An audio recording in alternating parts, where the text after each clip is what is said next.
नमस्कार बच्चों, परीक्षा मंथन के ऑफिशियल यूट्यूब चैनल पे आप सभी का बहुत बहुत स्वागत है। तो बच्चों, जैसे कि हम लोगों ने करंट अफेयर की सीरीज शुरू की हुई है, फोर्टनाइट की करंट अफेयर आप लोगों को मिल चुकी है। अब ये जो 16 फैब से लेके 23 फैब तक की जो करंट अफेयर इंपॉर्टेंट, परीक्षा की दृष्टि से इंपॉर्टेंट है, वो आपके सामने हम लोग लेके आए हैं। तो आज हम एक एक पॉइंट के ऊपर बात करेंगे ताकि कोई भी पॉइंट आप लोगों की परीक्षा की दृष्टि से स्किप ना हो। सारे पॉइंट आप लोग जरूर नोट कीजिएगा, पेन कॉपी लेके जरूर बैठिएगा, और जो भी आपको पेज इंपॉर्टेंट लगे अपने पॉइंट से तो आप उसका स्क्रीनशॉट भी ले सकते हैं। जो बच्चे फर्स्ट टाइम इस चैनल पे जुड़े हैं उनसे रिक्वेस्ट है कि वो चैनल को सब्सक्राइब जरूर कर लें और साथ में बेल आइकन जरूर ओके कर लीजिएगा ताकि जो भी क्लासेस हमारे द्वारा दी जाएं आप लोगों को उसका नोटिफिकेशन आप लोगों को मिलता रहे। और साथ में वीडियो को लाइक जरूर कर दीजिएगा। और जो बच्चे हमारे टेलीग्राम ग्रुप से नहीं जुड़े हैं वो इस लिंक को आप देख पा रहे होंगे t.me/परीक्षा मंथन, आप इसको टेलीग्राम ऐप पे इस URL को सर्च करके हमारे टेलीग्राम ग्रुप से भी जुड़ सकते हैं, जहाँ पे latest updates, upcoming videos, PDF सबकी इन्फॉर्मेशन आप लोगों को मिलती रहती है। ठीक है, तो चलिए सेशन को शुरू करते हैं। आप इसको ज़्यादा से ज़्यादा शेयर कर दीजिएगा ताकि आपके जो भी फ्रेंड सर्कल हैं, जो पढ़ना चाहते हैं, जो वाकई करंट अफेयर से जुड़े रहना चाहते हैं, आप इस प्लेटफॉर्म के माध्यम से जुड़े रह सकते हैं। तो सबसे पहला पॉइंट है गाइज आप लोगों के सामने ऑस्ट्रेलियन ओपन, बहुत इंपॉर्टेंट। ऑस्ट्रेलियन ओपन 2021 ये जो खिताब जीता है नोवाक जोकोविच ने जीता है, नोवाक जोकोविच ने। ठीक है, ये पुरुष एकल में जीता है, ध्यान दीजिएगा। अभी मैं इसके बैकग्राउंड के बारे में भी चर्चा करूंगा। और ये जो नोवाक जोकोविच हैं ये सर्बिया के स्टार खिलाड़ी हैं। कहाँ के हैं? सर्बिया। तो जो मैं हाईलाइट करूंगा उनको जरूर ध्यान रखिएगा। सर्बिया के स्टार खिलाड़ी हैं नोवाक जोकोविच। इन्होंने ऑस्ट्रेलियन ओपन 2021 पुरुष एकल खिताब अपने नाम किया है और ये 9वीं बार, 9th टाइम ऑस्ट्रेलियन ओपन का खिताब इन्होंने जीता है। और ये अगर इंडिविजुअली बात की जाए तो जोकोविच का ये 18वां ग्रैंड स्लैम है। कई बच्चों के मन में प्रश्न होते हैं ऑस्ट्रेलियन ओपन, ग्रैंड स्लैम, बहुत कन्फ्यूजन रहती है। अभी आपकी सारी कन्फ्यूजन क्लियर हो जाएगी। तो 9वीं बार इन्होंने ऑस्ट्रेलियन ओपन जीता और टोटल मिला के 18 ग्रैंड स्लैम का खिताब ये अपने नाम कर चुके हैं। जोकोविच ने फाइनल मुकाबले में डेनियल मेदवेदेव को 7-5, 6-2, 6-2 से हराया है और 18वां ग्रैंड स्लैम अपने नाम कर लिया है ना। ये आप नाम ध्यान रख सकते हैं किनको पराजित करके ये जीते हैं। और उसके बाद जोकोविच ने इससे पहले 2020 में ऑस्ट्रेलियन ओपन के फाइनल में डोमिनिक थीम को हराया था। 2020 के फाइनल में इन्होंने किसको हराया था? डोमिनिक थीम को। इसके अलावा आपको बताएं कि जापान की जो टेनिस खिलाड़ी हैं नाओमी ओसाका, बहुत important point guys, Naomi Osaka Australian open 2021 में महिला एकल का खिताब ये जीत गई हैं। 2020 में जब इन्होंने जीता तो ये पहली महिला जापान की रहीं जिन्होंने ये US ओपन जीता था। यहाँ पे नाओमी ओसाका जापान की हैं। इस बार इन्होंने ऑस्ट्रेलियन ओपन भी जीत लिया, अपने नाम कर लिया है। फाइनल मुकाबले में ओसाका ने अमेरिका की जेनिफर ब्रैडी को सीधे 6-4, 6-3 से हरा दिया और ओसाका चौथी बार किसी ग्रैंड स्लैम टूर्नामेंट के फाइनल में पहुंची थी और लगातार चौथा खिताब भी जीत लिया उन्होंने इसके पहले 2019 में टूर्नामेंट का खिताब जीता। उसके अलावा 2 बार 2018 में, 2020 में US ओपन, जो मैं अभी आपको बता रहा था, 2020 में US ओपन अपने नाम किया और पहली महिला जापान की जिन्होंने अपने नाम ये ग्रैंड स्लैम का खिताब अपने नाम किया। ठीक है, ये तो रहा करंट का मामला बच्चों कि ऑस्ट्रेलियन ओपन अभी करंट में कौन जीता? नोवाक जोकोविच। अब जरा एक चीज जरा ध्यान से समझिएगा इसके अंतर्गत, ये जो ग्रैंड स्लैम है, ये जो नाम अभी आपने देखा ग्रैंड स्लैम, आपको बता दें बच्चों ये पूरे वर्ष में यानी एक वर्ष के अंतर्गत 4 टेनिस टूर्नामेंट होते हैं। 4 टेनिस टूर्नामेंट होते हैं। ठीक है, 4 टेनिस टूर्नामेंट हैं और प्रत्येक टूर्नामेंट ग्रैंड स्लैम कहलाता है। तो ग्रैंड स्लैम का संबंध किससे है? टेनिस टूर्नामेंट से है। और एक वर्ष में 4 टेनिस टूर्नामेंट होते हैं और प्रत्येक टेनिस टूर्नामेंट ग्रैंड स्लैम कहलाता है। अब इसमें कौन कौन से हैं जरा उसके ऊपर ध्यान दीजिएगा। अगर मैं आप लोगों को यहाँ पे एक वर्ल्ड का मैप बनाऊं, जरा ध्यान से समझें। ये वर्ल्ड का मैप है और ये आपकी विषुवत रेखा हो गई, भूमध्य रेखा, 23.5 डिग्री कर्क रेखा, 23.5 डिग्री मकर रेखा नीचे है दक्षिणी गोलार्ध में, मकर रेखा और 23.5 डिग्री कर्क रेखा। ठीक है, आप देख पाइएगा कि ऑस्ट्रेलिया कहीं ना कहीं यहीं पे है, तो सबसे पहले जो इसकी शुरुआत होती है, इसकी जो शुरुआत होती है वो होती है ऑस्ट्रेलियन ओपन से। भाई ये ऑस्ट्रेलिया है, अभी आपने देखा, अभी जस्ट आपने देखा ऑस्ट्रेलियन ओपन 2021 है ना, और ये महीना फरवरी का महीना चल रहा है, और ऑस्ट्रेलियन ओपन जो है जनवरी के आसपास ये शुरू हो जाता है। कहीं ना कहीं महामारी के चलते हुए ये थोड़ा डिले भी हुआ, तो आपको ध्यान रखना है कि सबसे पहला टूर्नामेंट कौन सा होता है, ऑस्ट्रेलियन ओपन। ऑस्ट्रेलियन ओपन जैसे ही ऑस्ट्रेलियन ओपन समाप्त हो जाता है, ये जनवरी महीने में होता है आपकी जानकारी के लिए। उसके बाद ये मूव होते हैं फ्रेंच ओपन के लिए। यहाँ पे यूरोप आप देख पाइएगा, यूरोप है, यहाँ पे फ्रांस है, और यहाँ फ्रांस में दूसरे नंबर पे होता है फ्रेंच ओपन। दूसरे नंबर पे होता है French open. Just for your information कि ये मई और जून के महीने में होता है, मई और जून, ठीक है। जैसे ही फ्रेंच ओपन समाप्त होता है, उसके बाद ये तीसरे नंबर पे मूव कर जाते हैं विंबलडन ओपन। इसी के, ये आपका ब्रिटेन में होता है विंबलडन ओपन।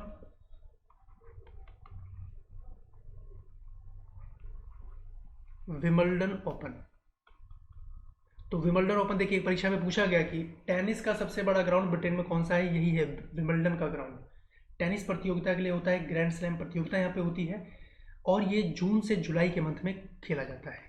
कब खेला जाता है, जून से जुलाई के मंथ में खेला जाता है। भाई आप सीक्वेंस ध्यान रखिएगा, देखिए जरा आप यहाँ पे ध्यान दीजिएगा, सीक्वेंस जो इसका यहाँ पे लेके चल रहे हैं ये कुछ इस तरीके से मूव कर रहा है ना। पहले ऑस्ट्रेलिया, फिर फ्रांस, फिर ब्रिटेन, और उसके बाद ये मूव हो जाते हैं, आपने यहाँ पे नॉर्थ अमेरिका पढ़ा है यूएस, और जो चौथे नंबर पे होता है वो है यूएस ओपन। उम्मीद करता हूँ याद रख पाएंगे। चौथे नंबर पे होता है यूएस ओपन, और ये यूएस ओपन अगस्त से सितंबर मंथ में खेला जाता है, अगस्त से सितंबर मंथ में। 4 पॉइंट क्लियर हुए कि ग्रैंड स्लैम टेनिस से संबंधित है, और एक साल में 4 ग्रैंड स्लैम होते हैं, प्रत्येक टेनिस टूर्नामेंट ग्रैंड स्लैम कहलाता है, ठीक है। अभी जो आपने यहाँ पे एक पॉइंट देखा कि 18 ग्रैंड स्लैम खिताब जीत चुके हैं नोवाक जोकोविच, और ऑस्ट्रेलियन ओपन 9वीं बार जीता है इन्होंने। ये जो ऑस्ट्रेलियन ओपन है ये 9वीं बार जीता है। अब इससे संबंधित और क्या क्या प्रश्न आते हैं, जरा उसके ऊपर बात कर लेते हैं। देखिए आप यहाँ पे देख पाएंगे जो ऑस्ट्रेलियन ओपन है ये हार्ड कोर्ट पे खेला जाता है। हार्ड कोर्ट मतलब टेनिस का ग्राउंड, हार्ड कोर्ट यानी टेनिस का ग्राउंड, ऑस्ट्रेलियन ओपन। जैसे ही फ्रेंच ओपन पे मूव करते हैं तो फ्रेंच ओपन खेला जाता है लाल बजरी पर। कई बार ये प्रश्न आया है बच्चों, ध्यान दीजिएगा, लाल बजरी पर ये खेला जाता है, ये इसके ग्राउंड का कलर है। उसके बाद विंबलडन ओपन पे जैसे मूव करते हैं ये घास के मैदान पे खेला जाता है। विंबलडन ओपन किस मैदान पे खेला जाएगा, घास के मैदान पे। ये लीजिए थोड़ा कलर भी कर देना ताकि आपको याद रहे, घास के मैदान पे ये खेला जाता है, ठीक है। जैसी यूएस ओपन की बात आती है तो ये भी हार्ड कोर्ट पे खेला जाता है, ये आप ध्यान दीजिएगा, हार्ड कोर्ट पे खेला जाता है। तो यानी आप ध्यान रख पाएंगे कि जो पहला ऑस्ट्रेलियन ओपन, जो आखिरी यूएस ओपन है, ये हार्ड कोर्ट पे खेले जाते हैं, और फ्रेंच ओपन लाल बजरी पे खेला जाता है, और विंबलडन ओपन घास के मैदान पे खेला जाता है। 2 पॉइंट यहाँ पे आप ध्यान रखिएगा, ठीक है। अब इससे संबंधित जो जो प्रश्न होते हैं, कौन से प्रश्नों पे आपको ज़्यादा मेहनत करनी है, ज़्यादा ध्यान देना है, उस पर जरा हम बात करते हैं। इसका स्क्रीनशॉट ले लीजिएगा आप लोग। 4 टूर्नामेंट, प्रत्येक टूर्नामेंट अपने आप में ग्रैंड स्लैम कहला रहा है, और ग्रैंड स्लैम ये जो आप देख पा रहे होंगे 4 टेनिस टूर्नामेंट की ये सीरीज है। क्लियर हो गया पॉइंट, चलिए आगे बढ़ रहे हैं। अब जरा एक चीज़ समझिए कि जैसे मान लीजिए ये आपका कोर्ट बना हुआ है टेनिस का, ये यहाँ पे नेट लगा हुआ है, ये यहाँ पे नेट लगा हुआ है, और एक प्लेयर होगा इधर और एक प्लेयर होगा इधर। अगर ये हम मेल की बात करें तो ये होता है एक सिंगल में और एक होता है डबल में। सिंगल मतलब जो आप देख पा रहे हैं सिंगल सिंगल खिलाड़ी खड़े हैं। डबल की बात होगी तो यहाँ पे 2 प्लेयर और यहाँ पे 2 प्लेयर। इसी तरीके से फीमेल की अगर हम बात करें, महिला वर्ग की अगर हम लोग बात करें, तो इसमें भी सिंगल और डबल होता है। ठीक उसी प्रकार यहाँ पे सिंगल प्लेयर होंगी, सिंगल महिला, यहाँ पे भी सिंगल महिला। तो आपको जो परीक्षा की दृष्टि से ध्यान रखना है वो कौन सा सेगमेंट है जो एग्जाम में पूछा जाता है बच्चों, वो ये है सिंगल वाला।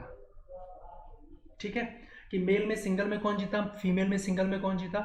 डबल का आप तभी ध्यान रखिएगा जब कोई भारतीय यहाँ पहुंचा हो, जब कोई भारतीय यहाँ पहुंचा हो, ये आपको तभी ध्यान रखना है। अदरवाइज आप इनको जरूर ध्यान रखेंगे, सिंगल मेल और सिंगल फीमेल। क्लियर यहाँ तक के पॉइंट। तो आपको पता लग गया कि अभी जो रिसेंटली ऑस्ट्रेलियन ओपन हुआ है ये किसने जीता है, नोवाक जोकोविच ने, सर्बिया के प्लेयर हैं, 9वीं बार ऑस्ट्रेलियन ओपन जीता है और टोटल ग्रैंड स्लैम मिला के 18 ग्रैंड स्लैम ये अपने नाम कर चुके हैं। क्लियर है। और जो ये नाओमी ओसाका, इन्होंने ऑस्ट्रेलियन महिला में नाओमी ओसाका ने जीता है, उम्मीद कर रहा हूँ क्लियर हो गया होगा। ये आपका पुरुष वर्ग में जीता सिंगल में, और ये आपका महिला वर्ग में जीता सिंगल में नाओमी ओसाका। ठीक है जी, थोड़ा बैकग्राउंड क्लियर हुआ। आपके सामने मैं एक प्रश्न दे रहा हूँ, होमवर्क दे रहा हूँ, क्या कोई भारतीय हैं जिन्होंने यूएस ओपन में, ये यूएस ओपन अभी लास्ट ईयर हुआ था, क्या कोई भारतीय हैं, नोट कीजिएगा इसको, क्या कोई भारतीय हैं जिन्होंने यूएस ओपन में अपनी जगह बनाई, यूएस ओपन में अपनी जगह बनाई, क्या कोई भारतीय है? ये आपको कमेंट सेक्शन में कमेंट करके बताना है। ये छोटा सा होमवर्क आप लोगों के लिए, ठीक है। चलिए नेक्स्ट पॉइंट पे बात करते हैं हम लोग। उम्मीद करता हूँ सारे पॉइंट क्लियर हो गए होंगे इसके अंतर्गत। यहीं से प्रश्न आते हैं बच्चों। अब देखिए, अब आपका ऑस्ट्रेलियन ओपन हो चुका है और यूएस ओपन लास्ट ईयर हुआ है, इसके बारे में हम डिटेल में बात करेंगे। आप चाहें तो नोट कर सकते हैं कि लास्ट ईयर का जो यूएस ओपन है वो जो जीता है वुमेन में नाओमी ओसाका, और मेल सिंगल में जीता है डोमिनिक थीम, इन्हीं को इस बार हराया है इन्होंने। चलिए नेक्स्ट देखते हैं। मारियो द्रागी बने इटली के नए प्रधानमंत्री, मारियो द्रागी, है ना। मैं देखता हूँ कई बच्चे पूरे देश के प्रधानमंत्री की लिस्ट बनाना शुरू कर देते हैं, उनको याद करने लग जाते हैं। नहीं बच्चों, ऐसे नहीं करना है। जो प्रधानमंत्री अभी चर्चा में चल रहे हैं, किसी देश में नए नियुक्त हुए हैं, भारत में आवागमन हुआ है, वही आपके एग्जाम के लिए इंपॉर्टेंट होते हैं। सभी देशों के प्रधानमंत्री नहीं जानने हैं आप लोगों को। तो मारियो द्रागी कहाँ के प्रधानमंत्री बने हैं? इटली के प्रधानमंत्री बने हैं। ये पॉइंट आप यहाँ पे ध्यान दीजिएगा, ठीक है। आप इसमें देख सकते हैं कि मारियो द्रागी ने इटली के नए प्रधानमंत्री के रूप में शपथ ली है, और सुपर मारियो कहे जाने वाले, इनको किस नाम से जाना जाता है? सुपर मारियो कहे जाने वाले 73 वर्षीय नेता ऐसे समय में देश की कमान ये संभाल रहे हैं, और जब देश हफ्तों से राजनीतिक अस्थिरता के दौर में गुजर रहा है, यानी इटली में कहीं ना कहीं राजनीतिक अस्थिरता का मामला यहाँ पे देखने को मिला है, ठीक है। अब इसके संदर्भ में आप देखिए कि मारियो जो है, इनको सुपर मारियो के नाम से जाना जाता है। सुपर मारियो एक गेम आता था बच्चों, आपने जरूर खेला होगा अपने बचपन में, है ना। मारियो जिस सरकार के मुखिया बने हैं वे केंद्रीय और वाम विचारधारा वाले दोनों का गठबंधन है। पिछले दिनों 26 जनवरी को ये गठबंधन मुश्किल से चलाया गया था, और जिसके बाद प्रधानमंत्री ग्यूसेप कोंते को इस्तीफा देना पड़ा। आपको पहला पॉइंट क्या ध्यान रखना है? इटली के नए प्रधानमंत्री बने हैं कौन? मारियो द्रागी, सुपर मारियो से याद रखेंगे, सुपर मारियो के नाम से जाना भी जाता है। ग्यूसेप कोंते इनसे पहले प्रधानमंत्री थे। दूसरा पॉइंट आपको यहाँ पे ये ध्यान रखना है, ठीक है, ग्यूसेप कोंते। उसके बाद अगर हम लोग बात करें, द्रागी के मंत्रिमंडल में सीनियर नेता लुइगी डी मेयो विदेश मंत्री के रूप में रहेंगे। इसके अलावा ये आपको नाम वैसे याद रखने की आवश्यकता नहीं, परीक्षा की दृष्टि से महत्वपूर्ण नहीं है। सेंटर वॉम डेमोक्रेटिक पार्टी से एंड्रिया और ओरलैंडो श्रम मंत्री होंगे, ये उनकी कैबिनेट है, ये हमें जानने की आवश्यकता नहीं है। इटली अभी भी कोरोना महामारी से जूझ रहा है। अभी जो आप देख रहे हैं 2020 का जो काल रहा, कहीं ना कहीं महामारी के रूप में जाना जाएगा बच्चों, और उसकी जो मार है पूरा विश्व कहीं ना कहीं झेल रहा है। दशकों में अपने सबसे खराब आर्थिक संकट का भी सामना किया इन्होंने, और देश में कोरोना के चलते 93,000 से अधिक मौतें दर्ज हो गई हैं यहाँ पे, जो दुनिया में छठे सबसे बड़ी मौतें इस देश के अंतर्गत देखने को मिल रही हैं, ठीक है। अब इटली के संदर्भ में अगर मैं आपको कुछ पॉइंट बताऊं तो इटली की राजधानी आपको ध्यान रखनी है। इटली की राजधानी है रोम। इटली की राजधानी क्या है? रोम, ठीक है। और यहाँ पे आप ध्यान दीजिएगा कि जो यहाँ पे प्राइम मिनिस्टर वो तो मारियो द्रागी बनाए गए हैं, ठीक है। और यहाँ पे जो प्रेसिडेंट हैं, जो राष्ट्रपति हैं, वो सर्गियो मैट्रेला, मैं नाम लिख दे रहा हूँ। यहाँ के जो प्रेसिडेंट हैं, राष्ट्रपति हैं, वो हैं सर्गियो मैट्रेला। सर्गियो मैट्रेला ये यहाँ के प्रेसिडेंट हैं, ठीक है। चलिए नेक्स्ट पॉइंट पे बात करते हैं। और यहाँ की करेंसी, आप लोग यहाँ की मुद्रा जरूर ध्यान रखिएगा। इटली की मुद्रा जो है यूरो, इटली की मुद्रा जो है यूरो, ठीक है। चलिए नेक्स्ट पॉइंट पे बात करते हैं। अगला है आपके सामने मार्क लिस्टोसेला। मार्क लिस्टोसेला ये टाटा मोटर्स के नए एमडी और सीईओ नियुक्त किए गए हैं। भारतीय बहुराष्ट्रीय मोटर वाहन विनिर्माण कंपनी टाटा मोटर्स, आप नाम सुने हैं इसके बारे में, और मार्क लिस्टोसेला को कंपनी का नया CEO और MD बनाया गया, मैनेजिंग ऑफ डायरेक्टर, प्रबंध निदेशक। और आपको बता दें गाइस कि मार्क लिस्टोसेला टाटा मोटर्स के वर्तमान में CEO गुइंटर बुटशेक की जगह लेंगे। देखिए दो प्रश्न बनते हैं, या तो करंट में कौन अपॉइंट हुआ है, आप इनकी फोटो देख सकते हैं, यही है मार्क लिस्टोसेला, है ना। आप देखिए दो प्रश्न बनेंगे, एक तो करंट में कौन नियुक्त हुआ है और वो किन की जगह नियुक्त हुए हैं। गुइंटर बुटशेक की जगह इन्होंने ली है और व्यक्तिगत कारणों से अनुबंध के अंत में जर्मनी में स्थानांतरित होने की इच्छा इन्होंने यहाँ पे व्यक्त की थी। तो टाटा मोटर्स के MD और CEO, यही पॉइंट आपको यहाँ पे ध्यान रखना है, मार्क लिस्टोसेला। ठीक है, चलिए नेक्स्ट पॉइंट पे बात करते हैं। भारतीय खिलाड़ी नमन ओझा, या फोटो देख पा रहे होंगे इनकी, नमन ओझा ने क्रिकेट के सभी फॉर्मेट से संन्यास ले लिया है। क्रिकेट के सभी फॉर्मेट से यहाँ पे इन्होंने संन्यास ले लिया है ना। भारतीय क्रिकेट टीम के विकेट कीपर हैं ये, विकेट कीपर और बल्लेबाज नमन ओझा ने संन्यास का ऐलान कर दिया है। और आपको बता दें, एक टेस्ट मैच, एक वनडे मैच और 2 T20 अंतर्राष्ट्रीय मैच इन्होंने खेले हैं अभी तक अपने करियर में, और अपना टेस्ट डेब्यू का मौका इन्होंने 2015 में श्रीलंका के खिलाफ किया था, और अपना वनडे डेब्यू इन्होंने श्रीलंका के खिलाफ 2010 में किया, और साल 2010 में उन्होंने भारत के लिए T20 मैच भी उनको खेलने का मौका यहाँ पे मिला है। ठीक है, नमन ओझा घरेलू क्रिकेट के लिए एक बहुत महत्वपूर्ण खिलाड़ी हैं, और उन्होंने मध्य प्रदेश के लिए करीब 20 साल तक घरेलू क्रिकेट भी खेला है, और काफ़ी सालों तक उन्होंने इस टीम की कप्तानी भी की है, कैप्टन भी रहे हैं।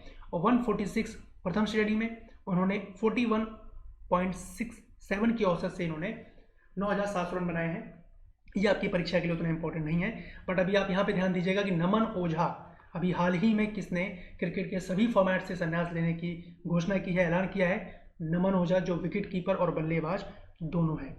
ठीक है, नेक्स्ट पॉइंट पे बात करते हैं। Punjab Kings IPL team Kings 11 Punjab ने अपना नाम बदल दिया है। IPL टीम, देखिए यहाँ से भी प्रश्न आपकी परीक्षा में देखने को मिले हैं IPL से संबंधित। तो IPL 2021 से पहले IPL की एक बड़ी टीम किंग्स 11 पंजाब ने अपना नाम बदल दिया है, और किंग्स 11 पंजाब का नया नाम क्या है, पंजाब किंग्स, ध्यान दीजिएगा, पंजाब किंग्स।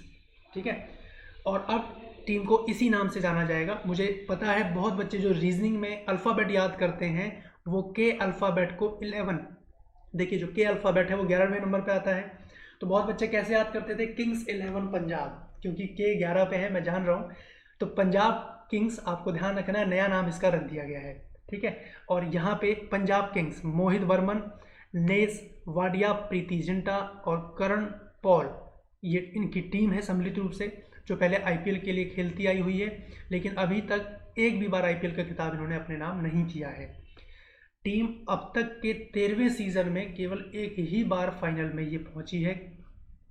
हो सकता है इस बार नाम बदलने के कारण ये इस बार फाइनल भी पहुंचे, है ना, और जीते भी, लेकिन तब भी उसे फाइनल में हार मिली थी गाइस, और टीम को रनर अप से ही संतोष करना पड़ा। अब IPL के संदर्भ में आप 2 पॉइंट ध्यान रखेंगे। IPL देखिए, इंडियन प्रीमियर लीग, आप जान रहे हैं इसके बारे में, आपको बता दें IPL इंडियन प्रीमियर लीग, इसका जो फर्स्ट एडिशन आया था, यानी जब ये शुरू हुआ, ये हुआ वर्ष 2008 में। ठीक है, अभी जो लेटेस्ट हुआ 2020 में हुआ, और अब जो अगला एडिशन होना है ये 2021 में होना है। ठीक है, आपको बता दें कि इस IPL के अंतर्गत टोटल 8 टीमें पार्टिसिपेट करती हैं, टोटल नंबर ऑफ टीम 8 हैं, और इन 8 टीमों में 2008 से लेकर अब तक सबसे ज़्यादा कितने मैच जीते हैं, सबसे ज़्यादा जो चैंपियन रहा है वो है मुंबई इंडियंस। कौन जीता है बच्चों, मुंबई इंडियंस। ये इस तरीके के प्रश्न देखने को मिले हैं परीक्षा में, तो आप तैयार रहिएगा इनके लिए। मुंबई इंडियंस, इन्होंने 5 बार ये श्रृंखला जीती है, 5th टाइम।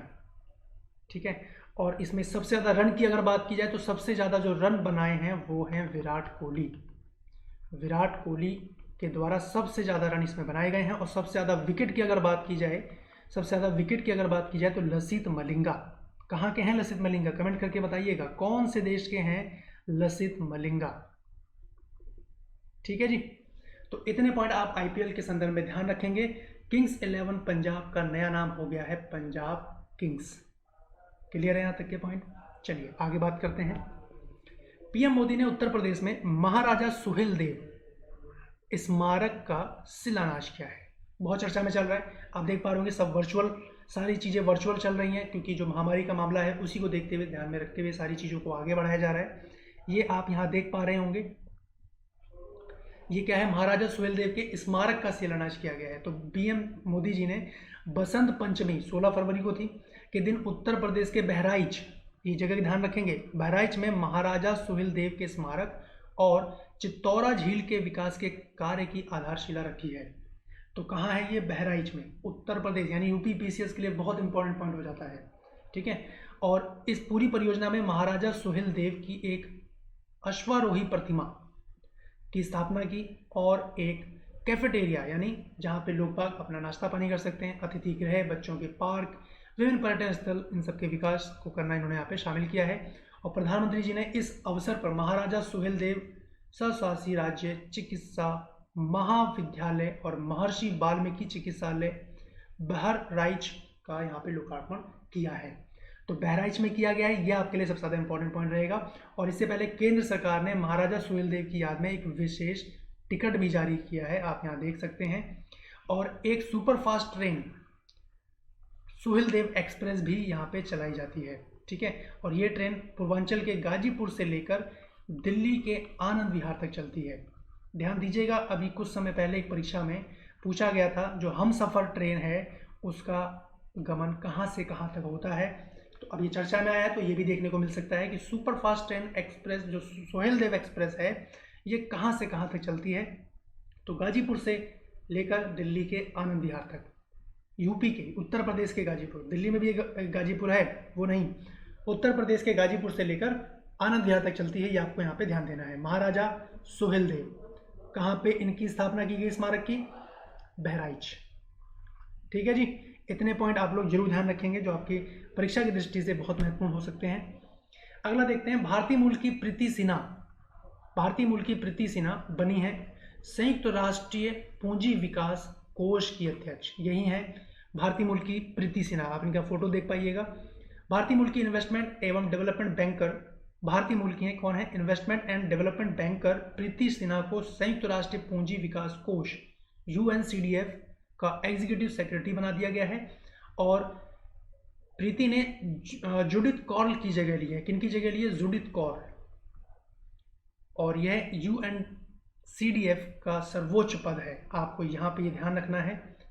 ये इनके कोष के अध्यक्ष बनी है, जो कि सर्वोच्च पद है। और वर्ष 1966 में UNCDF का मुख्यालय न्यूयॉर्क में है, तभी से ये मुख्यालय इनका न्यूयॉर्क में है, UNCDF, ठीक है। आपको ध्यान रखना है, इसका काम कम विकसित देशों को छोटे छोटे कर्ज उपलब्ध कराना है, जो यानी विकासशील आप कह सकते हैं, जो कम विकसित हैं उनको लोन देना है, बेसिकली इनका जो वर्क है। और इसी की जो कोष अध्यक्ष बनाई गई हैं प्रीति सिन्हा, ध्यान रह जाएगा बच्चों। चलिए नेक्स्ट पॉइंट पे देखते हैं। एकता कपूर को मिला भारतीय टेलीविजन एकेडमी 20वें संस्करण में हॉल ऑफ फेम का पुरस्कार। ये इनका फोटो आप देख पा रहे होंगे। टीवी क्वीन कहे जाने वाली एकता कपूर को भारतीय टेलीविजन एकेडमी 20वें संस्करण में हॉल ऑफ फेम का पुरस्कार यहाँ पे मिला है। और भारत में कई लोगों के लिए एकता एक जाना माना नाम भी है, आप लोग जान रहे हैं इनको।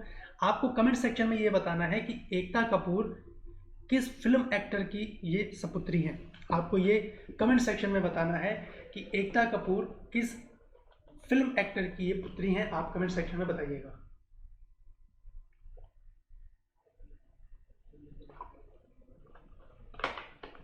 चलिए नेक्स्ट पॉइंट पे बात करते हैं। बिहार एवं झारखंड के पूर्व राज्यपाल रहे हैं ये, बिहार और झारखंड के पूर्व राज्यपाल एम राम जोइस, इनका हाल ही में निधन हो गया बच्चों। बहुत ही दुखद खबर है, लेकिन आपको परीक्षा की दृष्टि से ये ध्यान रखना है कि ये कहाँ के पूर्व राज्यपाल थे, बिहार और झारखंड, ठीक है। बिहार और झारखंड के पूर्व राज्यपाल रहे हैं एम राम जोइस, इनका 89 वर्ष की उम्र में निधन हो गया है। और जोइस पंजाब और हरियाणा उच्च न्यायालय के मुख्य न्यायाधीश भी रहे हैं। ध्यान दीजिएगा, कहाँ के, पंजाब और हरियाणा के उच्च न्यायालय के ये मुख्य न्यायाधीश भी रह चुके हैं। इसके अलावा जोइस ने कई किताबें भी लिखी हैं। जोइस राष्ट्रीय स्वयं सेवक संघ के अनुयायी भी रहे हैं और भारत में राम जन्मभूमि आंदोलन के शुरुआती समर्थकों में से भी एक ये रहे, ठीक है। तो ये कहाँ से इनका संबंध है? बिहार और झारखंड के ये पूर्व राज्यपाल हैं और पंजाब और हरियाणा के उच्च न्यायालय के ये मुख्य न्यायाधीश भी रह चुके हैं। ठीक है, चलिए नेक्स्ट पॉइंट पे बात करते हैं। अफ्रीकी क्रिकेटर क्रिस मॉरिस, अभी देखिए आईपीएल के ऊपर मैंने आपसे बात करी काफ़ी डिटेल में।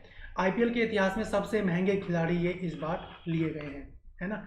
इंडियन प्रीमियर लीग 2021 की नीलामी में दक्षिण अफ्रीका, ये साउथ अफ्रीका के प्लेयर हैं, ध्यान दीजिएगा, दक्षिण अफ्रीका, ये ऑलराउंडर हैं क्रिस मॉरिस को राजस्थान रॉयल्स, मैंने बताया टोटल 8 टीमें हैं तो 8 टीमों में एक टीम है राजस्थान रॉयल्स, तो उन्होंने इनकी नीलामी लगाते हुए 16.25 करोड़ 16 करोड़ 25 लाख रुपए में इनको खरीदा है और जो सबसे महंगे खिलाड़ी बन गए हैं अब तक, जब से 2008 से ये आईपीएल शुरू हुआ है। ठीक है, आईपीएल के इतिहास में सबसे महंगे खिलाड़ी बन गए हैं और इस मामले में पूर्व भारतीय क्रिकेटर युवराज सिंह का 6 साल का पुराना रिकॉर्ड इन्होंने तोड़ दिया है, यानी अब तक युवराज सिंह रहते थे सबसे महंगे खिलाड़ी। क्रिस मॉरिस ने आईपीएल में अब तक 70 मुकाबले खेले हैं और जहां उन्होंने 24 की औसत से 158 की स्ट्राइक रेट से 551 रन बनाए हैं। और इसके अलावा जो मॉरिस हैं उनकी गेंदबाजी भी 24 की औसत से 80 विकेट ये ले चुके हैं। ठीक है, मॉरिस ने 2013 में चेन्नई सुपर किंग की तरफ से पहली बार आईपीएल में इन्होंने अपना खेल शुरू किया और इसके बाद ये 7 सीजन चेन्नई, दिल्ली, बेंगलोर का ये हिस्सा बने रहे। ठीक है, आईपीएल से संबंधित मैं आपको अभी काफ़ी इन्फॉर्मेशन दे चुका हूँ कि आईपीएल 2008 से शुरू हुआ है।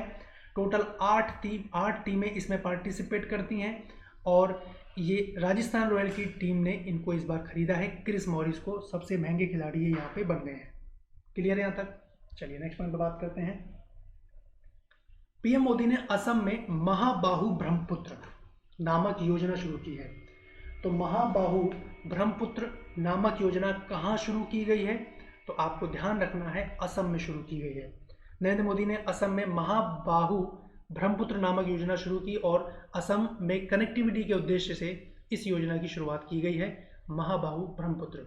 और इस योजना के अंतर्गत कई छोटी छोटी परियोजनाओं को भी शामिल किया गया है, जिसका मुख्य लक्ष्य रहेगा कनेक्टिविटी बढ़ाना, कनेक्टिविटी को आसान कर देना, यही इनका मुख्य लक्ष्य इसके अंतर्गत रखा जाएगा।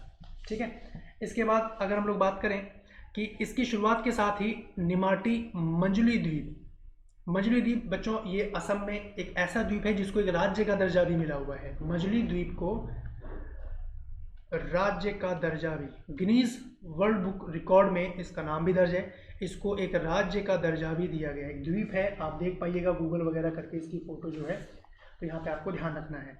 ठीक है, उत्तरी गुवाहाटी, दक्षिणी गुवाहाटी और धुबरी, इनके बीच ये रो पैक्स पोत का भी संचालन यहाँ पे किया जाएगा। तो महाबाहु ब्रह्मपुत्र नामक योजना कहाँ शुरू की गई है?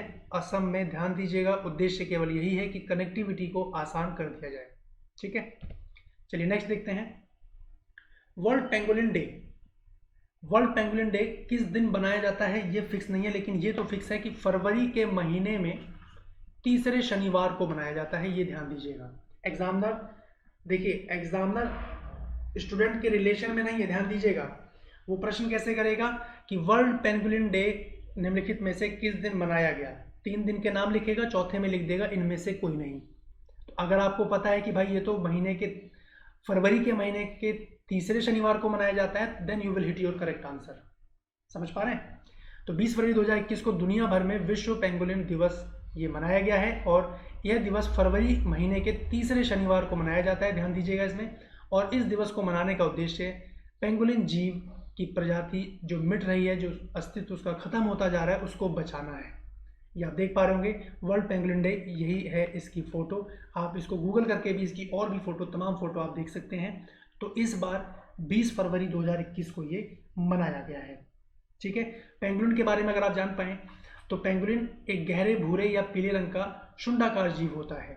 ठीक है, यह कुछ सांप और छिपकली की तरह भी दिखाई देता है और स्तनधारी जीवों की ये श्रेणी में आता है। किस जीवों की श्रेणी में आता है? स्तनधारी। और सांप जैसी आकृति होने की वजह से कुछ लोग इसे सल्लू सांप भी कहते हैं, ध्यान दीजिएगा।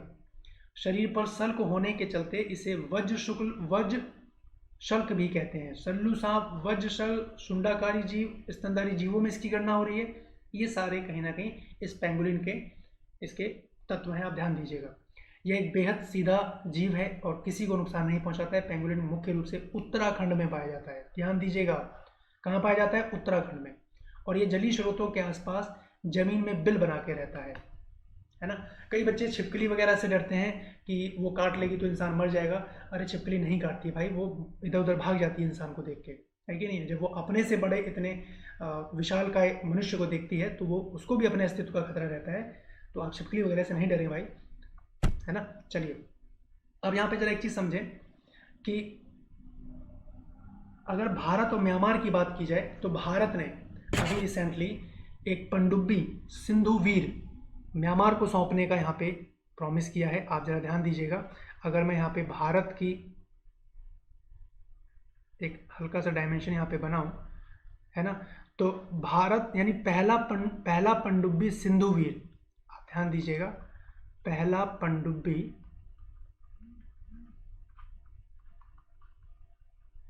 सिंधु वीर, ये भारत किसको सौंपने जा रहा है? म्यांमार को। भारत किसको सौंपने जा रहा है? म्यांमार को सौंपने जा रहा है, म्यांमार को सौंपेगा, म्यांमार को सौंपेगा, भारत देगा इनको, है ना। तो आप यहाँ पे ध्यान दीजिएगा कि जो म्यांमार है यहाँ पे एक क्षेत्र है रखाइन राज्य है म्यांमार के। आप इस तरफ देख पाइएगा कुछ, यहाँ पे एक क्षेत्र है जिसका नाम है रखाइन राज्य, है ना। और यहाँ पे आपको बता दें कि जो कोविड-19 से संबंधित जो मामला चला, म्यांमार को रेमडेसिविर की 3000 से भी ज़्यादा यहाँ पे इन्होंने खुराक देने की बात कही है कि हम आपकी इस मामले में हेल्प करेंगे। और इसके चलते कहीं ना कहीं आप देख पाइएगा कि कोलकाता और मिजोरम के बीच जो अब इसी के माध्यम से अब इनको ये पनडुब्बी दी जा रही है, तो अब इनकी हेल्प भी ली जाएगी। तो इनके माध्यम से कहीं ना कहीं कोलकाता और मिजोरम के मध्य भी ये 1800 किलोमीटर की दूरी 930 किलोमीटर में ये कवर कर ली जाएगी। म्यांमार के संदर्भ में अब जब म्यांमार की चर्चा आई है तो अभी आप लोग जान रहे हैं यहाँ पे बहुत बड़ा सैन्य तख्ता पलट हुआ है, जहाँ पे जो वहाँ की सेना है उन्होंने सारे शासन को प्रशासन को अपने अंडर में ले लिया है। तो आप यहाँ पे ध्यान रखिएगा कि म्यांमार की राजधानी है नेपाइडो।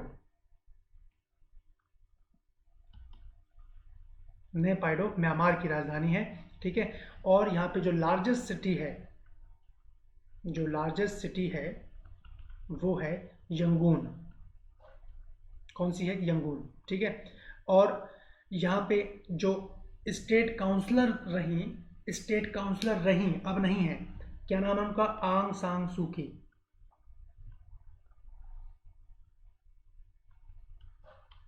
स्टेट काउंसलर, क्या नाम है उनका? आंग सांग सूकी, AUNG, आंग सान सूकी, है ना। अब इनको इस पद से हटा दिया गया है और ऐसा भी बताया जा रहा है कि इनको गिरफ्तार कर लिया गया है और भी कई प्रशासनिक नेताओं को गिरफ्तार कर लिया गया है। तो म्यांमार में जो सैन्य तख्ता पलट हुआ है, स्टेट काउंसलर थी आंग सांग सूकी। एक परीक्षा में ये प्रश्न पूछा गया है कि आंग सांग सूकी का संबंध किस देश से है? तो म्यांमार से है। यहाँ पे आप एक पॉइंट ध्यान दीजिएगा, ठीक है। अभी बच्चों आपको रिसेंटली एक पॉइंट के ऊपर चर्चा करना चाहेंगे, आप उसको नोट कीजिएगा। देखिए अब नेक्स्ट पॉइंट पे बात करते हैं। अभी जो मैंने आपको पॉइंट बताया उसके ऊपर मैं आपको लेके आ रहा हूं।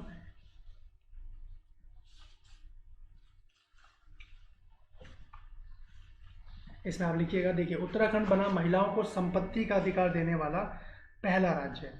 उत्तराखंड पहला राज्य बन गया है जिन्होंने महिलाओं को संपत्ति का अधिकार दिया है ना। तो आप यहाँ पे नोट कीजिएगा, संपत्ति का अधिकार देने वाला कौन पहला राज्य बन गया है महिलाओं को? उत्तराखंड राज्य सरकार ने महिला सशक्तिकरण को लेकर एक महत्वपूर्ण फैसला लिया है। महिलाओं को पति की पैतृक संपत्ति में स्वामित्व का अधिकार देने के लिए सरकार अध्यादेश लेके आई और उत्तराखंड ऐसा करने वाला भारत का पहला राज्य बन गया है, ठीक है।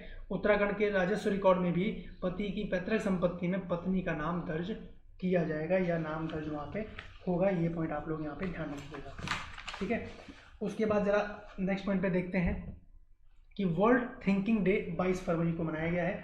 वर्ल्ड थिंकिंग डे, अब यहाँ पे ध्यान दीजिएगा कि इसको हिंदी में बोला जा रहा है विश्व चिंतन दिवस।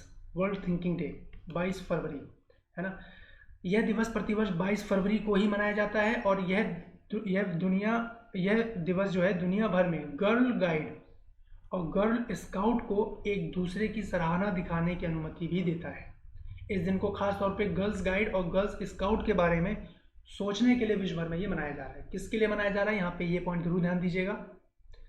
गर्ल गाइड और गर्ल स्काउट, ठीक है। इस दिन को महिलाओं के सम्मान के तौर पे मनाया जा रहा है। किसके सम्मान के लिए, विश्व थिंकिंग डे, यहाँ पे आप ध्यान रखिएगा।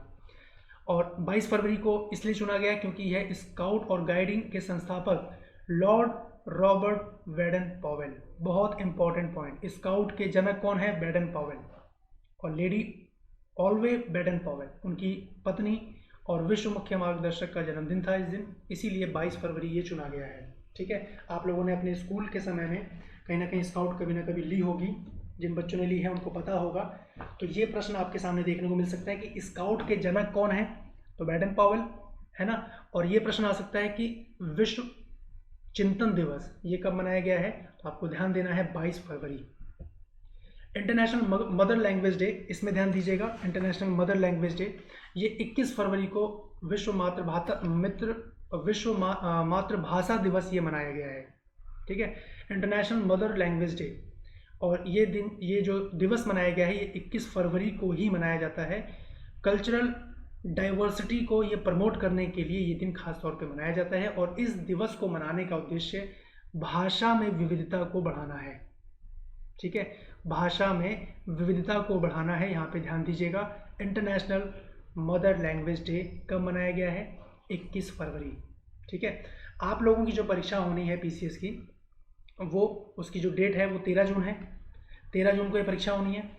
तो आप ये समझ के चलिए कि लक्ष्य 1 जो परीक्षा मंथन के द्वारा जो कहीं ना कहीं ये करंट अफेयर की पुस्तक निकाली गई है, उसका भी हम लोग समग्र विश्लेषण करेंगे, उसका भी जल्द से जल्द आप लोगों को वीडियो लेक्चर मिल जाएगा, तो उसको देखते हुए कवर करते चलिएगा। और ये जो हम लोग करंट अफेयर की सीरीज़ हम लोगों ने शुरू की है, इसको कवर करते चलिएगा। कोई भी करंट अफेयर का पॉइंट आप लोगों का छूटेगा नहीं। ठीक है, आप जो मैगजीन के माध्यम से पढ़ेंगे, हो सकता है कई पॉइंट आपको समझ में ना आए, तो उसको भी हम लोग वीडियो फॉर्मेट में हम लोग डिस्कस करेंगे, ताकि सारे पॉइंट आप लोग समझते चलें, जो प्री और मेंस दोनों के लिए बहुत इंपॉर्टेंट है। देखिए 3 चरणों में परीक्षा है बच्चों, आप जानते हैं, प्री, मेंस और फिर इंटरव्यू। भाई प्री क्लियर होगा तो ही मेंस में लिखने का मौका मिलेगा, तो सबसे पहले प्री को टारगेट करना है केंद्र बिंदु में रखते हुए, और फिर मेंस को निकालना है, तब जाके आप लोग इंटरव्यू में पहुंचेंगे। ठीक है, अंतर्राष्ट्रीय मातृभाषा दिवस के दिन हम अपने मातृभाषा को विस्तार से समझते हैं, और मातृभाषा की मदद से न सिर्फ रीजनल लैंग्वेज के बारे में जानने और समझने की सहूलियत मिलती है, बल्कि एक दूसरे से बात करना भी आसान रहता है। अब जिस भाषा में मैं बात कर रहा हूँ आप लोग समझ पा रहे हैं जो मैं बता रहा हूँ, है ना। तो यही हमारी मातृभाषा है। अंतर्राष्ट्रीय मातृभाषा दिवस पर एक दूसरे से अपनी मातृभाषा में भी बात करते हुए नजर आते हैं लोग बाग, और इस दिन को उत्सव के रूप में भी मनाते हैं, और कई जगह तो इसके सेमिनार भी किए जाते हैं। तो आप यहाँ पे ध्यान दीजिएगा कि जो मातृभाषा इंटरनेशनल मदर लैंग्वेज डे है ये 21 फरवरी को मनाया गया है, और क्या इसका कोई थीम था इस बार, ये आप लोग कमेंट सेक्शन में दीजिएगा। देखिए 2-3 होमवर्क मैं आपको दूंगा हर लेक्चर में, ताकि आप लोग थोड़ा वर्कआउट करें, और जो बच्चे नहीं जान पा रहे हैं क्या थीम था, तो आप लोग उसको कमेंट सेक्शन में अपलोड कर देंगे, तो वो बच्चे भी देख पाएंगे। ठीक है, चलिए नेक्स्ट पॉइंट पे बात करते हैं।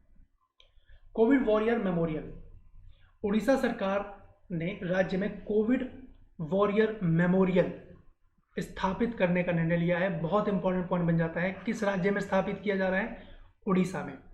और मेमोरियल जो है उड़ीसा की राजधानी भुवनेश्वर में स्थित बीजू पटनायक पार्क में स्थापित की जाएगी। कहाँ स्थापित की जाएगी, बीजू पटनायक पार्क में स्थापित की जाएगी। और इस मेमोरियल के निर्माण का उद्देश्य उन फ्रंटलाइन स्वास्थ्य कार्यकर्ताओं के बलिदान और निस्वार्थ सेवा को पहचान प्रदान करना है, और उन्हें सम्मानित करना है जिन्होंने महामारी से लड़ते हुए अपनी जान गंवा दी, है ना। जो लोग इस संकट की स्थिति से लड़ते हुए शहीद हो गए, उनके नाम इस स्मारक में उनकी स्मृति को जीवित रखने के लिए यहाँ पे किया जाएगा, जो कि कहीं ना कहीं बहुत बड़ा ये पहल है जो उड़ीसा के द्वारा की जा रही है। राज्य के निर्माण विभाग को कोविड वॉरियर मेमोरियल के लिए नोडल विभाग भी बनाया जाएगा, ये भी बता रहे हैं।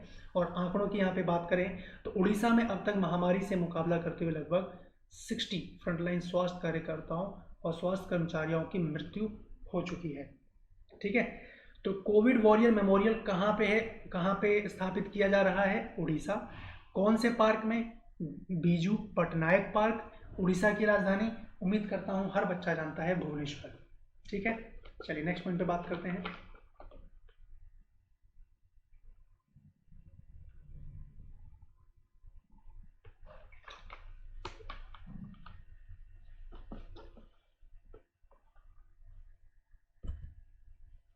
यूएस मैक्सिको बॉर्डर पर दीवार निर्माण का आदेश रद्द हो गया है। आप लोग ज्योग्राफी के सेक्शन में पढ़ रहे हैं गाइस, अभी नॉर्थ अमेरिका आप लोगों का समाप्त हुआ था। आप लोगों ने कुछ इस तरीके से देखा था यहाँ पे,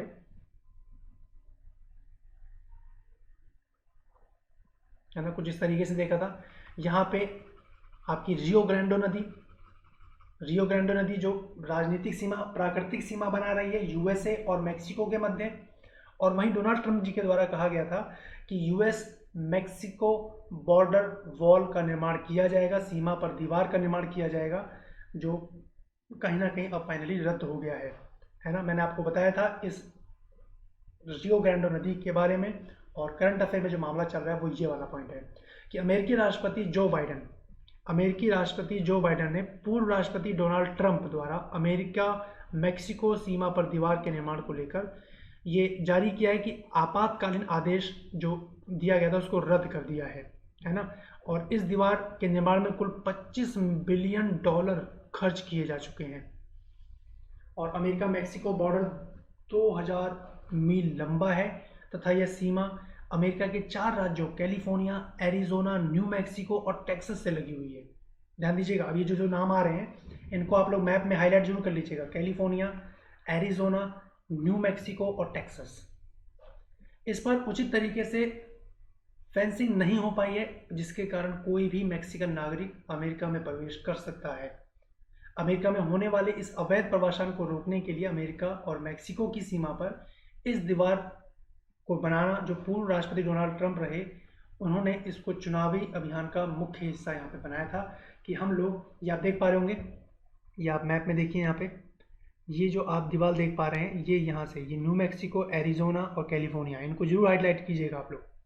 और ये टेक्सास, रियो ग्रांडे नदी जिसके बारे में हम लोगों ने चर्चा की थी, है ना। तो ये एक कैसी सीमा बना रही है, राजनीतिक सीमा। तो यहाँ से अप्रवासी अमेरिका के अंतर्गत एंटर हो जाते थे। कई बार ड्रग्स, नशीले पदार्थ, इन सब की सप्लाई होती थी, तो जिसके कारण अमेरिका के जो नागरिक हैं वो तो डिस्टर्ब होंगे ही भाई। तो जिसके चलते इस दीवार को बनाने का फैसला लिया गया था। तो हालांकि अमेरिका कांग्रेस ने राष्ट्रपति की इस परियोजना का विरोध किया है और डोनाल्ड ट्रंप ने इस दीवार के निर्माण के लिए आपातकालीन शक्तियों का भी उपयोग करने की घोषणा की थी, जो फाइनली यहाँ पे रद्द कर दी गई है। ठीक है, नेक्स्ट पॉइंट पे बात करते हैं, इसरो का स्वदेशी मैप। आप ध्यान दीजिएगा, आप लोग अभी जो अपने फ़ोन में यूज़ करते हैं मैप को यूज़ करने के लिए, वो है जीपीएस, जो कि अमेरिका की टेक्नोलॉजी है ना। भारतीय अंतरिक्ष अनुसंधान संगठन, इंडियन स्पेस रिसर्च ऑर्गेनाइजेशन, इन्होंने क्या किया है कि मैप माई इंडिया, ध्यान दीजिएगा, मैप माई इंडिया ने गूगल मैप के तहत स्वदेशी विकल्प को विकसित करने के लिए भागीदारी की है। और इस परियोजना के तहत इसरो के उपग्रह चित्रों मैप माई इंडिया के डिजिटल मैप प्लेटफॉर्म का उपयोग किया जाएगा। और मैप माई इंडिया वेबसाइट के डेटाबेस को इसरो के हाई एंड उपग्रह कैटलॉग और पृथ्वी अवलोकन डेटा के साथ जोड़ा भी जाएगा। उपयोगकर्ता इस नए स्वदेशी मैप के माध्यम से मौसम, कृषि उत्पादन, भूमि परिवर्तन आदि को ट्रैक भी कर पाएंगे और साथ ही आपदाओं के दौरान इसका इस्तेमाल भी किया जा सकेगा। तो बहुत महत्वपूर्ण है। यह साझेदारी भारत की आत्मनिर्भर भारत पहल के लिए काफ़ी महत्वपूर्ण होगी। आत्मनिर्भर भारत अभियान हम लोग डिस्कस करेंगे, जो आप लोगों की लक्ष्य 1 मैगजीन में बहुत डिटेल में दिया हुआ है, और उसको बहुत डिटेल में समझने का भी प्रयास करेंगे कि आखिरकार वहाँ से प्रश्न क्या बन सकते हैं परीक्षा में, वो भी देखने हैं। ठीक है, किसी भी विषय पे आप लोगों को अनुसंधान नहीं करना है, पीएचडी नहीं करनी है ना। आप लोगों को विद्वान नहीं बनना है, बुद्धिमान बनना है। क्योंकि एंड ऑफ द स्टोरी क्या है गाइस, कि आप लोगों को अपना एग्जाम क्रैक करना है कि नहीं है। We are not going to show them कि that we are so much intelligent, नहीं, हम लोगों को ये दिखाना है कि yes we are in a position to crack that exam also. आप लोगों को ये चीज़ वहाँ पे प्रूफ करनी है। और इस सेवा के तहत इसरो द्वारा विकसित भारत के नाविक पोजिशनिंग सिस्टम का उपयोग किया जाएगा। अभी तक आप लोग जीपीएस को यूज़ कर रहे थे, है ना। जीपीएस की जगह अब भारत में अब आप लोग जल्द ही क्या यूज़ करेंगे, नाविक। जीपीएस मैंने जैसे कि आपको बताया, जीपीएस ये यूएसए की है, यूएसए की टेक्नोलॉजी है ना।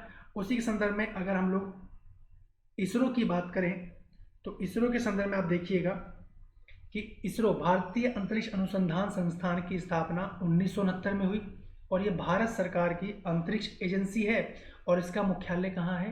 बेंगलुरु। वहीं मैप माई इंडिया वर्ष 1992 में स्थापित एक निजी कंपनी है जो इस पे काम कर रही है, जो भारत की मानचित्र निर्माण क्षमताओं को बढ़ाने की दिशा में काम कर रही है ना। यहीं पर अगर हम लोग जीपीएस की बात करें तो ग्लोबल, इसकी फुल फॉर्म आपको ध्यान होनी चाहिए, ग्लोबल पोजीशनिंग सिस्टम, जीपीएस, है ना। देखिए परीक्षा में ऐसा नहीं है कि बहुत खतरनाक सवाल पूछे जाते हैं बच्चों, आप जब चीज़ों को जाने रहेंगे तो आपके लिए आसान हो गया, है ना। मैं कई अधिकांश छात्रों को देखता हूँ आते हुए प्रश्न गलत कराते हैं, भाई वो नहीं करना है। हर वो प्रश्न आसान तभी होगा जब आप उसके बारे में जान रहे हैं। और कहीं ना कहीं ये जो परीक्षा, ये जो पीसीएस, स्टेट पीसीएस, यूपीएससी की जो परीक्षा है, ये बहुआयामी प्रश्नों को लेके चलती है ना। तो यानी आपको हर क्षेत्र में कहीं ना कहीं अपनी जो पकड़ है उसको बना के रखना होगा और परीक्षा मंथन के प्लेटफॉर्म से ये पकड़ आपकी बिल्कुल मजबूत बनेगी। आप जुड़ें इसके साथ और अपने फ्रेंड सर्कल में भी शेयर करें ताकि मैक्सिमम बच्चे इसका लाभ उठा पाएँ। जीपीएस जिसका फुल फॉर्म है ग्लोबल पोजीशनिंग सिस्टम, ये भी परीक्षा में पूछा जा चुका है फुल फॉर्म के संदर्भ में, है ना। आपको बता दें कि जैसे मैंने बताया कि ये कहाँ की है, ये जीपीएस यूएसए की है और भारत के संदर्भ में आप लोग यूज़ करेंगे नाविक पोजीशनिंग सिस्टम, यानी एनपीएस यू कैन से, है ना। अभी तक आप लोग जीपीएस यूज़ कर रहे थे, अब नाविक यूज़ करेंगे, नाविक पोजीशनिंग सिस्टम, ठीक है। चलिए नेक्स्ट पॉइंट पर बात करते हैं, थार मरुस्थल। देखिए थार मरुस्थल आपको पता है गाइस कि ये कहाँ है ना। इसके बारे में बताने की आवश्यकता नहीं है, बट यहाँ पे एक चीज़ ध्यान दीजिएगा, ये चर्चा में क्यों आया है कि पाकिस्तानी सेना थार मरुस्थल में 1 महीने का सैन्य अभ्यास, क्या नाम है जिसका, जिद्र उल हदीद, जिद्र उल हदीद का आयोजन कर रही है। इसका उद्देश्य बेसिकली यही है कि दुर्गम मरुस्थल वातावरण में संघर्ष के लिए तैयार हो जाना, यानी कभी युद्ध जैसी स्थिति बने तो अगर ये लोग रेगिस्तान में कहीं फंसे तो वहाँ पे ये उसके लिए प्रिपेयर हो रहे हैं। तो पाकिस्तान द्वारा आयोजित एक बहुराष्ट्रीय नौसेना अभ्यास अमन 2021 भी अरब सागर में प्रारंभ हो गया था। तो अमन 2021 किसके द्वारा? पाकिस्तान के द्वारा। कहाँ पे? अरब सागर। इस अभ्यास में अमेरिका, रूस, चीन, तुर्की सहित 45 देशों ने हिस्सा लिया, है ना। थार जो नाम है ये थुल से लिया गया है, इसके संदर्भ में एक पॉइंट ध्यान रखेंगे। और इस क्षेत्र में रेत की लकीरों के लिए प्रयुक्त होने वाला एक सामान्य सा शब्द है थार मरुस्थल, ठीक है, थार डेजर्ट।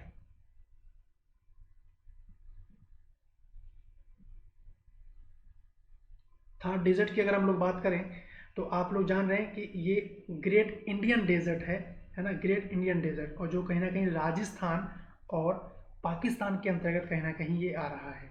आप देख पाइएगा इंडोमालियन के नाम से इसको जाना जा रहा है। अगर इकोलॉजी के क्षेत्र में अगर हम लोग बात करें, है ना, तो यहाँ पे आप लोग देख पाएंगे कि जो भारत का मैप है ये कुछ इस तरीके से, जो ये वाला हिस्सा आप देखते हैं भारत का, और यहाँ से जो ऊपर हिस्सा जा रहा है कहीं ना कहीं यहीं पे ये थार मरुस्थल देखने को मिल रहा है। और यहाँ पे कौन सी लोकेशन है? राजस्थान। तो ये थार मरुस्थल कहाँ है? राजस्थान में है। ये पॉइंट आप लोग ध्यान रखिएगा, ठीक है। चलिए नेक्स्ट पॉइंट देखते हैं, कर लपाट वन्य जीव अभ्यारण्य। बहुत इंपॉर्टेंट हो गया भाई, पर्यावरण दृष्टि से, आपके एग्जाम पॉइंट ऑफ व्यू से बहुत इंपॉर्टेंट। कर लपाट वन्य जीव अभ्यारण्य कहाँ है? उड़ीसा में है। उड़ीसा में ही मेमोरियल वॉर जो बनाया जा रहा है, वॉर मेमोरियल जो कोविड-19 से संबंधित, वो भी हमने चर्चा करी थी, वो आप ध्यान दीजिएगा। एक सेकेंड,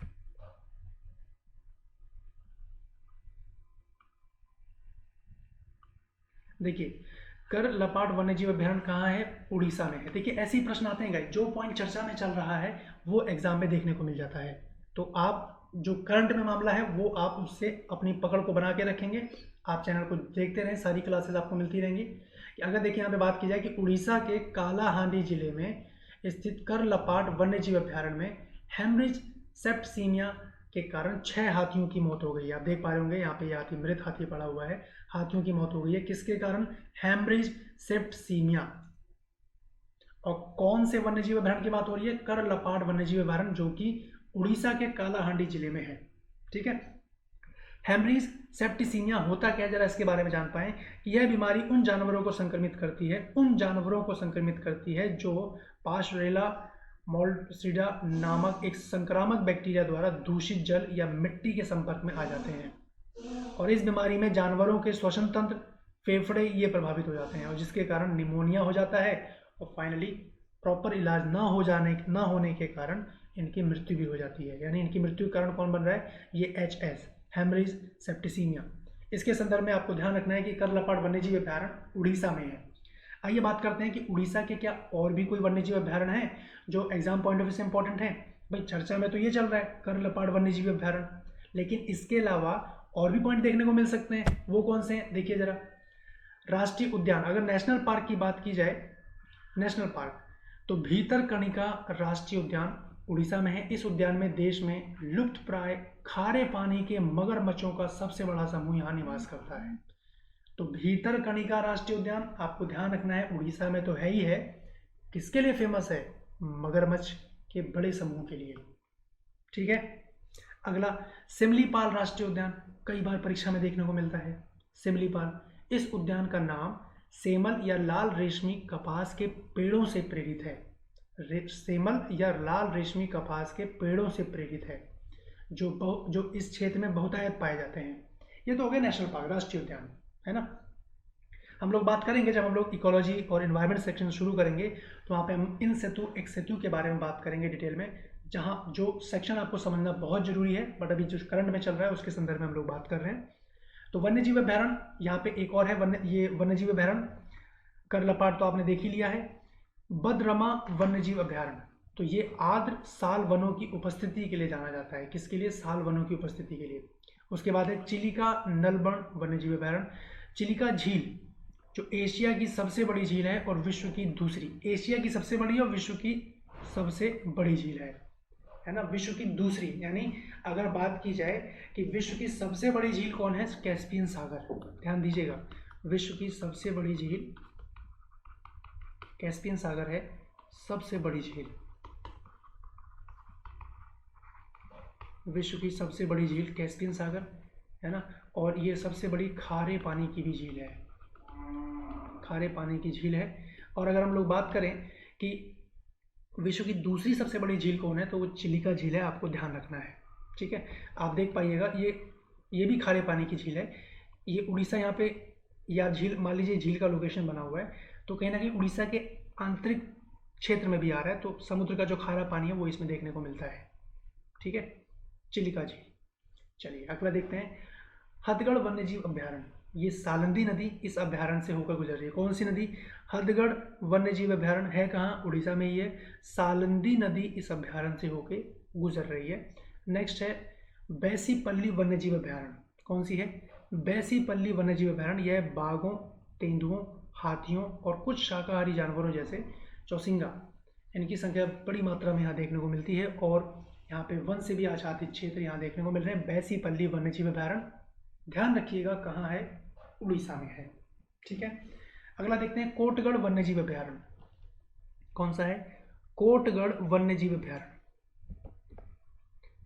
कोटगढ़ वन्यजीव अभयारण्य, इसमें घास के मैदानों के साथ घने पर्णपाती वन भी पाए जाते हैं। नंदनकानन वन्यजीव अभयारण्य बहुत important exam point of view से, ये विश्व में सफ़ेद बाघ, व्हाइट टाइगर और मेलानिस्टिक टाइगर का सबसे पहला प्रजनन केंद्र है। आप ध्यान रखेंगे यहाँ पे, नंदनकानन वन्यजीव अभयारण्य। ठीक है। अगला है लखारी घाटी वन्यजीव अभयारण्य। देखिए अभी तक जो प्रश्न आपके परीक्षा में आ रहे थे 2018 से पहले, वो थे MCQ फॉर्मेट में, यानी मल्टीपल चॉइस क्वेश्चन। एक क्वेश्चन 4 ऑप्शन, आपको उसका आंसर बता देना है। लेकिन 2018 के बाद से आपने देखा होगा कि UPSC का same to same syllabus UP PCS में देखने को मिल रहा है। तो यानी अब क्वेश्चन की प्रवृत्ति MCQ तो है ही है, साथ में MQQ भी हो गई है, यानी मल्टीपल क्वेरी क्वेश्चन। आपसे प्रश्न क्या आएगा कि निम्नलिखित राष्ट्रीय उद्यानों के संदर्भ में निम्नलिखित कथनों पर विचार कीजिए, कि बदरमा वन्यजीव अभयारण्य राजस्थान, चिलिका वन्यजीव अभयारण्य उड़ीसा, बैसीपल्ली वन्यजीव अभयारण्य उड़ीसा, निम्नलिखित में से कौन सा सत्य है? तो जब जाने रहिएगा तो ही तो आंसर दीजिएगा। तो मल्टीपल क्वेरी क्वेश्चन के लिए भी आपको प्रिपेयर होना है, सारे पॉइंट आपके इसके अंतर्गत हम लोग कवर करेंगे। ठीक है, अगला देखते हैं गहिरमाथा वन्यजीव अभ्यारण्य। क्या नाम है? गहिरमाथा वन्यजीव अभ्यारण्य। यह हिंद महासागर क्षेत्र में एक बड़ा सामूहिक प्रजनन केंद्र, उड़ीसा का एकमात्र कछुआ अभ्यारण्य भी है ना, जिसे ऑलिव रिडले कछुए गहिरमाथा के तट पर प्रजनन के लिए दक्षिण प्रशांत की यात्रा करके यहाँ पे ये आते हैं। ठीक है, आप ध्यान दीजिएगा, उड़ीसा में यहाँ पे जो तट है, उड़ीसा का जो तट है, यहाँ पे कछुए हर साल प्रजनन के लिए आते हैं। कौन से कछुए? ऑलिव रिडले कछुए। यहाँ पे जब खेलो गेम इंडिया का जब प्रारंभ किया गया उड़ीसा में, तो उसका शुभंकर भी ऑलिव रिडले कछुए को ही बनाया गया। तो आपको ये ध्यान रखना है कि गहिरमाथा वन्य जीव अभ्यारण्य कहाँ है, तो ये भी उड़ीसा में ही है, याद रह जाएगा। चलिए नेक्स्ट पॉइंट पर बात करते हैं। माँ कैंटीन बहुत चर्चा में चल रहा है गाइस। हाल ही में पश्चिम बंगाल की मुख्यमंत्री, पश्चिम बंगाल में हुआ है, मुख्यमंत्री कौन है? ममता बनर्जी जी ने 5 रुपए की मामूली लागत पर गरीबों और निराश्रितों को रियायती पका हुआ भोजन उपलब्ध कराने के लिए माँ कैंटीन का शुभारंभ किया है। तो माँ कैंटीन का शुभारंभ कहाँ किया गया है, ये आपको ध्यान रखना है, पश्चिम बंगाल में। ठीक है, इस नई योजना के तहत सरकार जो है कैंटीन में प्रति व्यक्ति भोजन के लिए 15 रुपए की सब्सिडी भी देगी, ये भी बोला है, जब लोगों को 5 रुपए का भुगतान करना होगा, जबकि लोगों को 5 रुपए का भुगतान करना है। ठीक है, इस माह की शुरुआत में मुख्यमंत्री द्वारा प्रस्तुत किए गए बजट में इस योजना के लिए 100 करोड़ रुपए आवंटित किए गए हैं। माँ कैंटीन को शहरी विकास नगर पालिका मामलों के विभाग की मदद से राज्य के स्वयं सहायता समूहों द्वारा इसको संचालित किया जाएगा। कई क्षेत्रों में इस तरीके के प्रावधान लागू किए गए हैं और चल भी रहे हैं, लेकिन माँ कैंटीन का संबंध कहाँ से है? पश्चिम बंगाल, याद रह जाएगा।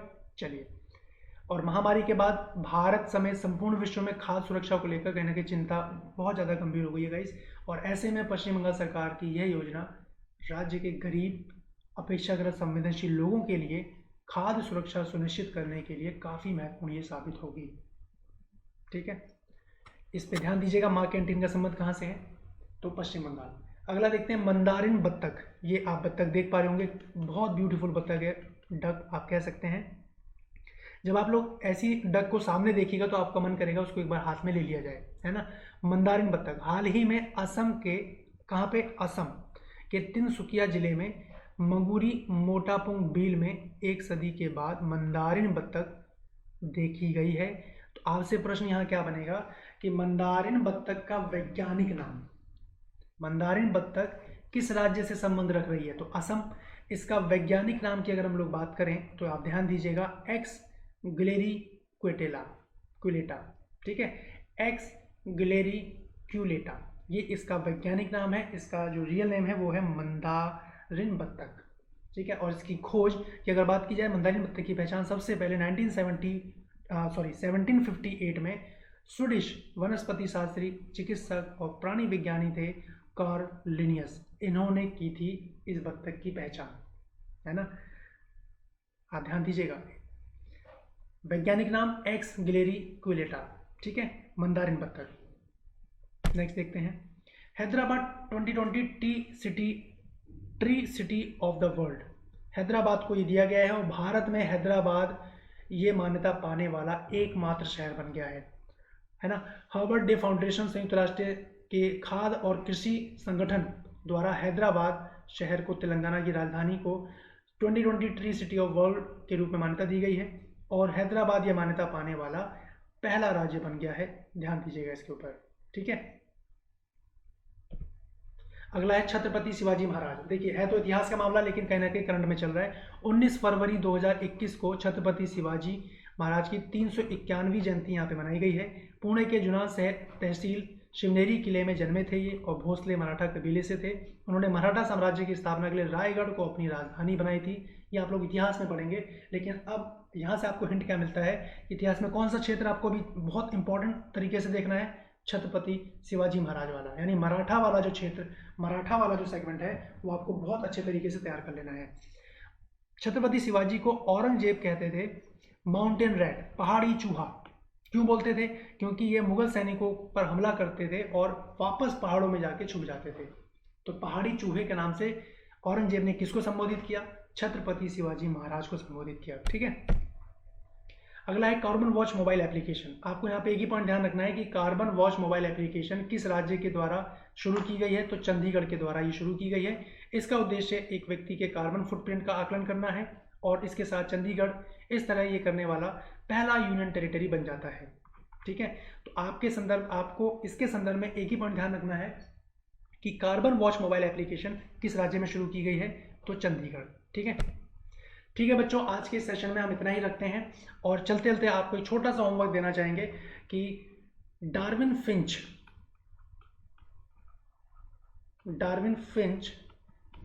किसको कहा जाता है? डार्विन फिंच के नाम से किसको जाना जाता है? ये आप लोगों का होमवर्क रहेगा। आप कमेंट सेक्शन में कमेंट जरूर कीजिएगा। जो बच्चे फर्स्ट टाइम इस चैनल के माध्यम से जुड़े हैं वो चैनल को सब्सक्राइब जरूर कर लें, बेल आइकन को जरूर हिट कर लीजिएगा और वीडियो को लाइक कर दीजिएगा। उम्मीद करता हूँ आपको समझ में आए होंगे सारे पॉइंट। और ये हमारा टेलीग्राम लिंक है, यहाँ से आप लोग ज्वाइन हो जाइएगा। तो जितनी भी लेटेस्ट अपडेट हैं, अपकमिंग वीडियोज़ हैं, PDFs हैं, सबकी जानकारी आपको यहाँ पर मिलती रहेगी। ठीक है। चलिए नेक्स्ट लेक्चर में आप लोगों से मुलाकात होगी। तब तक के लिए बहुत बहुत धन्यवाद। अपना ख्याल रखिए और पढ़ाई करते रहिए मन लगा के। चलिए बाय बाय, थैंक यू।